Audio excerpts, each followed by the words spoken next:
Bonjour à tous et à toutes. Depuis plusieurs années, l'Europe connaît une crise migratoire sans précédent. Crise migratoire qui prend une ampleur si importante que l'on l'affuble de tous les maux en oubliant qu'il y a près de 70 ans, ce sont nos parents et nos grands-parents qui étaient dans la même situation. En regardant les infos le mois dernier, je me souviens de cette réflexion de mon père m'expliquant qu'en 1942, alors âgé de 3 ans, accompagné de son grand frère de 8, ils furent placés dans un train avec une petite étiquette où était écrit leur nom, leur destination et la personne à qui ils étaient envoyés avec pour seul symbole une croix rouge sur un fond blanc. Direction Chailly, dans le Doubs, près de Besançon, chez la grand-mère Longchamp, afin de finir paisiblement une guerre qui était encore incertaine. Pendant ce temps-là, le père, lui, était en Allemagne, au STO, et la mère, à Paris, loin de ses enfants, qu'elle rejoignait, si possible, pendant l'été. Tout est bien qui finit bien. À la fin de la guerre, les enfants ont retrouvé leur père et leur mère, mais ce n'était pas toujours le cas. Parfois, ils disparaissaient, ils ne donnent plus signe de vie, et c'est là que la Croix-Rouge prend le relais avec le service RLF, ou plus précisément le rétablissement des liens familiaux. Un service qui existe depuis aussi longtemps qu'existe la Croix-Rouge, service de l'ombre, service d'écoute, service d'enquête.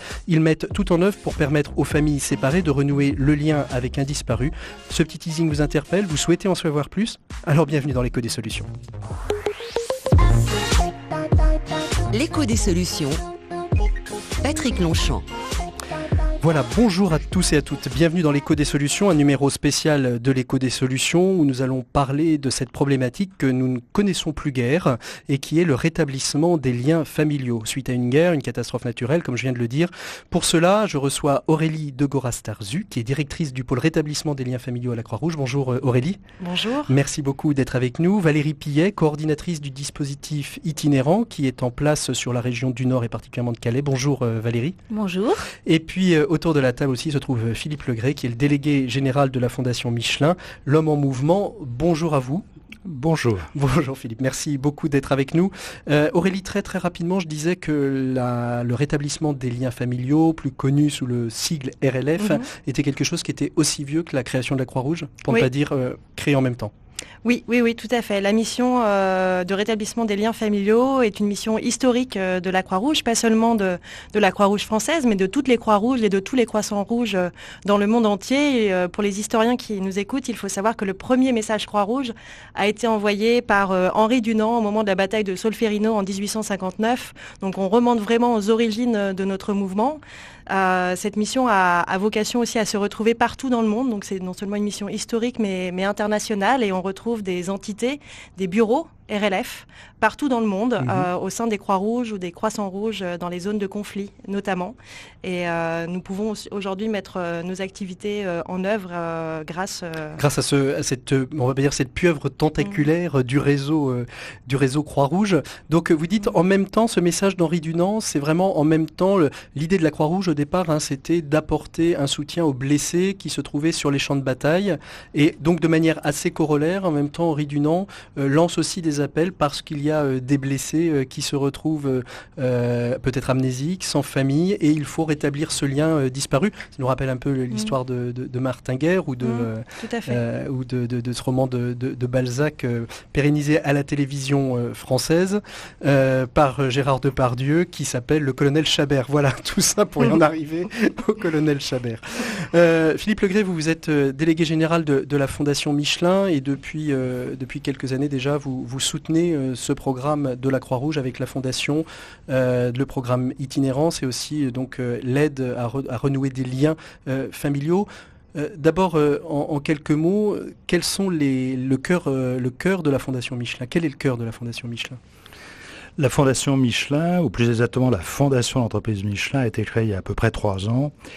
Et l'idée de notre président Jean-Dominique Senard était de mieux porter, mieux organiser les actions de philanthropie du groupe en France comme à l'étranger. Alors le cœur de notre action, c'est finalement un cœur très diversifié, puisque nous intervenons à la fois dans le domaine de la mobilité, qui est assez naturel pour une entreprise comme Michelin et sa fondation. Nous intervenons également dans des domaines tels que l'environnement, le sport, la santé, l'aide à l'emploi, la solidarité, et puis la culture et le patrimoine. C'est dire un panel finalement très très large. Vous un allez panel, sur tous les chantiers. Que je vais qualifier de généraliste, mais il se trouve que nous sommes présents dans 170 pays dans le monde, que nous essayons d'avoir une intervention internationale, que nous essayons d'être proches de nos communautés, et leurs besoins sont effectivement très variés, multiples. En tout cas, pour revenir au RLF, je crois qu'il faut l'inscrire dans la tradition humaniste de Michelin. Sa fondation est intervenue dans un certain nombre de cas qui étaient des cas que je qualifierais de détresse humaine, tout à fait significatifs. Je pense au Népal, vous avez encore en mémoire les tremblements de terre qui s'y sont produits. Nous sommes intervenus là en soutien à la population sinistrée des tremblements de terre népalais. Nous sommes intervenus également en Afrique de l'Ouest pour essayer de soulager les populations affectées par l'Ebola.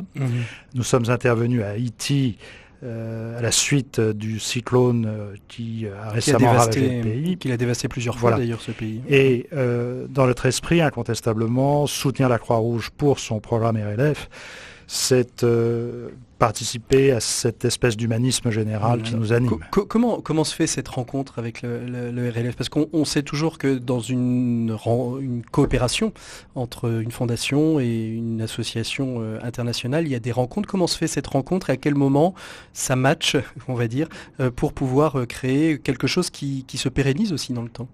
Nous avions déjà soutenu la Croix-Rouge pour Ebola. Donc nous avions déjà ce premier contact avec la Croix-Rouge. C'est un organisme qui évidemment mérite tout notre respect et lorsque nous nous sommes rencontrés, je crois, à la suite de cette première coopération sur Ebola, la Croix-Rouge de mémoire nous a présenté ce projet qui nous a beaucoup ému, beaucoup touché. Bien évidemment, nous n'avons aucune compétence politique pour apprécier, appréhender ce phénomène des exilés, des réfugiés, des migrants. Mais en tout cas, d'un point de vue strictement humanitaire, il nous semblait qu'il y avait un impératif moral auquel nous devions répondre et c'est bien volontiers que nous avons soutenu le RLF. Alors Aurélie, on le verra tout à l'heure sur l'engagement des bénévoles, mais une entreprise comme Michelin qui est ici présente, est-ce qu'elle peut finalement, à travers son réseau de présence dans 170 pays, finalement être un soutien de bénévoles par le biais d'un mécénat de compétences, des salariés pour le RLF, pour les aider et appuyer leur action dans les territoires ? La mission de rétablissement des liens familiaux est une mission d'humanisme et ambitieuse. C'est-à-dire que les besoins sont importants en France et partout dans le monde. Et je dirais que tout soutien, quelle que soit la forme qu'il puisse prendre, qu'il soit bénévole, qu'il soit financier, qu'il soit moral, est une force. Alors, on parlait d'Haïti tout à l'heure. Je vous propose qu'on écoute le reportage. C'est tiré d'un reportage qui a été fait par France 2, un reportage de 55 minutes. On en a retiré les quatre premières minutes, le début.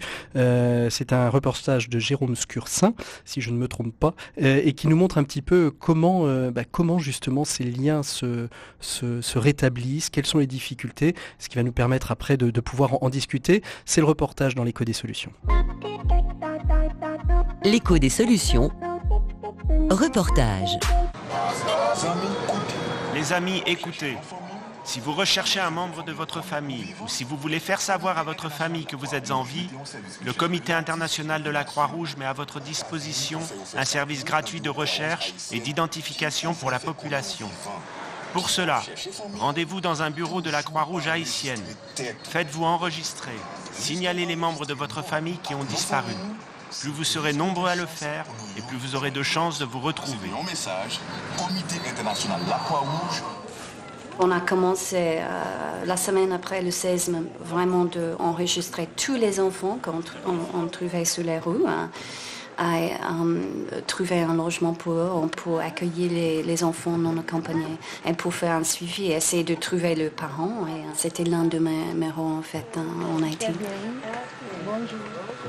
Bonjour madame. Je suis Guapine. Bonjour, enchantée.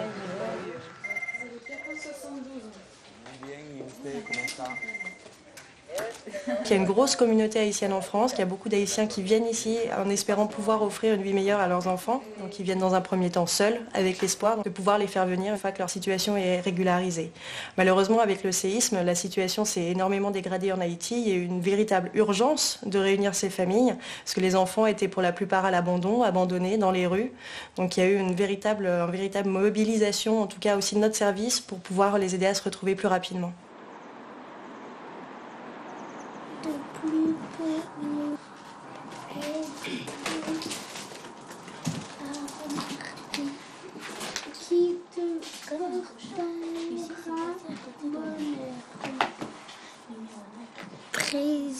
La famille, c'est composé de 6 enfants et puis 2 adultes, moi et mon mari. Mais on a 3 enfants au pays. Nous, on vit comme si on est là, on n'est pas là. Parce que quand on voit les enfants qui ont besoin vraiment de câlins, qui ont besoin de beaucoup de choses, vivre sans père et sans mère, c'est vraiment compliqué pour eux. On travaille, on cherche de logement, on fait des demandes, on cherche des associations qui nous aident aussi. Et puis jusqu'à ce que nous, on a trouvé cet appartement-là. Quand l'enquêteur arrive, ils ont visité et contrôlé, tout est parfait. Ça, c'est la chambre de Diana et je prépare spécialement pour elle.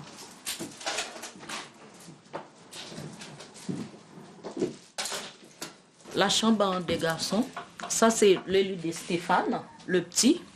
Ça c'est le lit de Vio Junior et Vandes.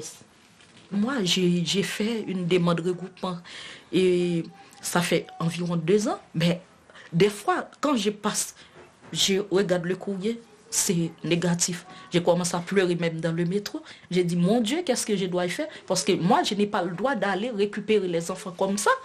Je vais continuer à combattre pour que les enfants, pour qu'on est tous réunis sur une même table, pour manger, pour rigoler et puis pour parler. Et le jour-là, je ne sais pas quelle fête.